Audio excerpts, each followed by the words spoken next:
القصة بدأت لما سافرت مدينة ساحلية عشان اشتغل هناك في مجال السياحة، وكان من شروط الشغل إن طبعا لازم أسكن في سكن الشركة.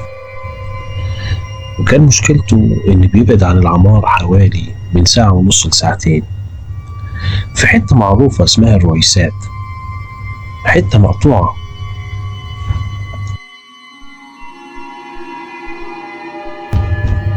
وطبعا أول أجازة ليا زمايلي خوفوني من الطريق، وكان معظم كلام زمايلي إن وأنا في الطريق مهما حصل ما تلفتش ورايا ولا أبص إيه اللي بيحصل. طبعا أنا كنت لسه رايح جديد، وكل واحد كان ليه قصة وحكاية على الطريق ده. وكان معظم حكايات زمايلي كانوا بيحكوا ويقولوا إنه أول ما يوصلوا لنقطة معينة في الطريق يلاقوا حجارة وطوب بيتحدف عليهم منين ما يعرفوش. وفي واحد صاحبي حكالي إنه برضه بيوصل للنقطة دي يبص يلاقي واحد ميت على الطريق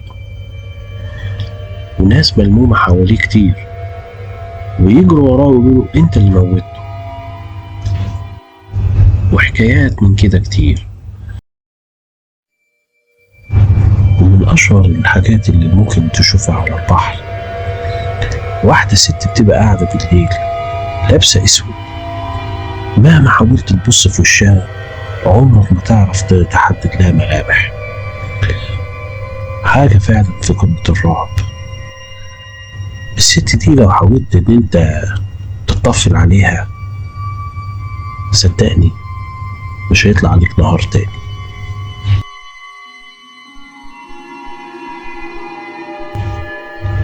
ودلوقتي هحكي لكم شكل الطريق ازاي. الطريق بيتقسم لجزئين. الجزء الاولاني مدته تقريبا ساعة تفضل ماشي فيها في الصحراء، مفيش حوالين منك غير الجبال، وهو طريق صحراوي. اللي بينزل اجازة فيه بيبقى 3 حاجات حاططهم في دماغه ان هو ممكن يقابل حد فيهم. اول حاجة يا هيقابل جن، يا اما هيقابل حيوان مسعور، كلب مسعور، ديب، اي حاجة من الحيوانات المفترسة دي، يا اما هيقابل حية. ومن اشهر الحيات اللي موجودة هناك الطريشة.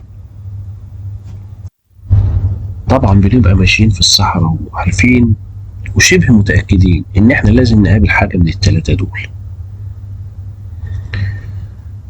اللي بيبقى نافعنا في الوقت ده هو ضوء القمر. المنطقة مفيش فيها اي عمود كهرباء او اضاءة، منطقة انت ماشي فيها بالظبط على نور القمر. وسبحان الله القمر لما بيبقى بدر بتشوف الصحراء كأن بالظبط ظهر، كأنك في الظهر. كل حاجة أي معلم صغير واضح قدامك. وفي الليالي اللي بيبقى فيها القمر مش مكتمل أو ما بيكونش بدر، يعني صابع إيدك ما تشوفوش. الجزء الأولاني يعني برغم إن هو بيبقى مرعب لكن مش بنفس الرعب اللي في الطريق للجزء التاني. الجزء التاني مدته ما بتتعداش النص ساعة، لكن النص ساعة دي بتشيب أي حد مهما كان قوة قلبه ايه.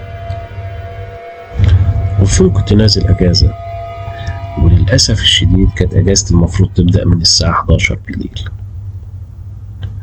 وطبعا ما ينفعش إن أنا أستنى للصبح وأضيع 5-6 ساعات من أجازتي. أنا كل أجازتي 24 ساعة. طيب الحل أعمل إيه؟ ما أقدرش إن أنا أضيع من أجازتي 5 ساعات. اتوكلت على الله وقلت أنزل، واللي ربنا كاتبهولي هو اللي هشوفه. وإن شاء الله طول ما ربنا معايا مفيش حاجة تقدر تضرني. وعديت الجزء الأولاني من الطريق والحمد لله مفيش أي مشكلة.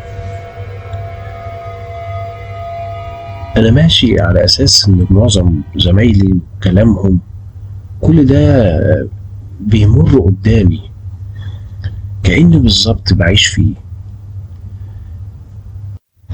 واللي بيزود الرعب أكتر لما تسمع صوت الرياح وهي بتخبط في جبل، أو حتى مجرد إن هي تخبط في الأرض، كأنك بالظبط عايش في فيلم رعب. عديت الجزء الأولاني من الطريق ودخلت في الجزء التاني.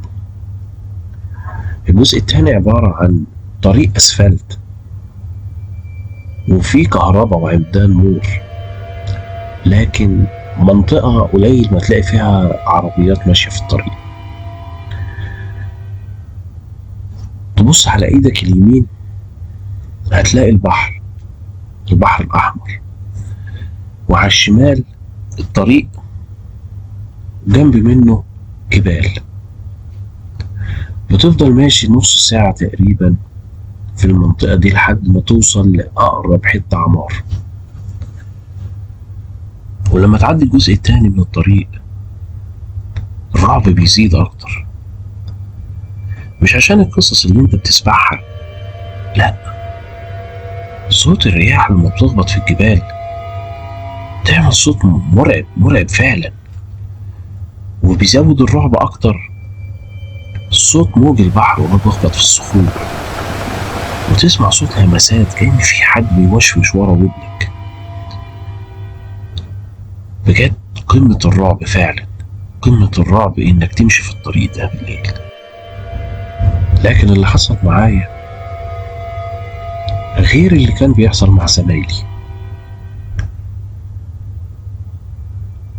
أول ما طلعت على الطريق بصيت لقيت فيه صوت ورا مني. طبعا زمايلي قالوا لي ما تبصش وراك ولا تلتفت لأي حاجة مهما كان، لكن أنا ما قدرتش، أنا عايز أعرف فيه إيه اللي ورايا. وفعلا بصيت لقيت كلب ورايا ماشي ورايا خطوة بخطوة. الكلب ده ملوش صوت زي باقي الكلاب، يعني أنا أعرف إن لو في كلب مثلا شاف حد معدي بيهوهو ينبح عليه يطلع صوت، الكلب ده لأ، الكلب ده ماشي ورايا خطوة بخطوة، لو وقفت يقف، مشيت بيمشي ورايا.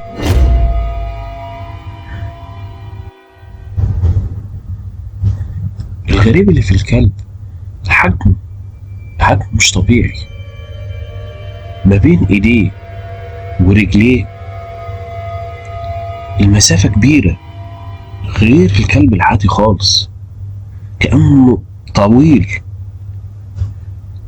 أنا فاكر الكلب ده لسانه طالع بره بقه وبيبصلي كأنه فرحان. الغريبة في كده ده اللي خلاني ما خافش منه. لكن قلت له كلمة، قلت له لو انت بتدور على أكل أنا معيش إن أنا أديلك، ولو انت من إياهم فلا تأذيني ولا أذيك. وبصيت قدامي وكملت طريقي وأنا سامع الكلب خطوته بخطوتي ماشي وراي ما سابنيش. وأول ما وصلت للعمار صوته اختفى. بصيت ورايا ما لقيتوش، يمين شمال ملوش أي أثر. الغريب إن الكلب ده فضل متابعني كل ما انزل أجازة، سواء وأنا نازل وسواء وأنا راجع من الأجازة، ويفضل ماشي معايا وموصلني كأنه فعلا بيحرسني. أنا بستغرب ليه أنا بالذات كان بيعمل معايا كده، وأجي أبص ورايا ألاقيه اختفى ملوش أي أثر. والأعجب إن هو محاولش إنه يأذيني.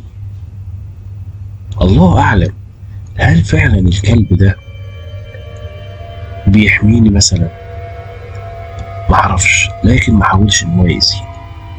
ممشيش على الطريق ده وحصل زي ما كان بيحصل مع زمايلي، إن يلاقي حد مقتول أو إن حد يحدفه بطوب.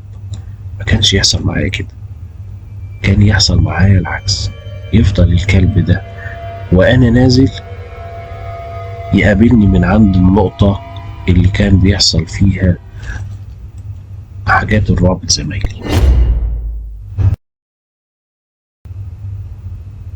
لدرجة الأمن قلت له: أنت لاحظت الكلب اللي كان ماشي ورايا؟ قال لي: لا، أنت جاي لوحدك، ما كانش معاك أي شيء. الغريب برضو إن في المنطقة دي الجزء التاني من الطريق اللي أنا عرفته إن السبب إن هو بقى مهجور، كمية الناس اللي كانت بتموت على الطريق ده. في الأول الجزء ده ما كانش فيه كهرباء أو إضاءة، كانت العربيات اللي كانت بتيجي بسرعة، كانت بتخلص على اللي ماشي قدامها، لدرجة المكان بقى زي الملعون. حتى المنطقة دي البحر برضه، أي حد بينزل في المكان ده لو واقف على الشط بيغرق، حاجة مش طبيعية. طبعا زمايلي أول ما يسمعوا القصة دي هيعرفوني على طول. من فضلك لو عجبك المحتوى اللي بنقدمه ما تبخلش علينا باللايك والاشتراك عشان يوصلك كل جديد.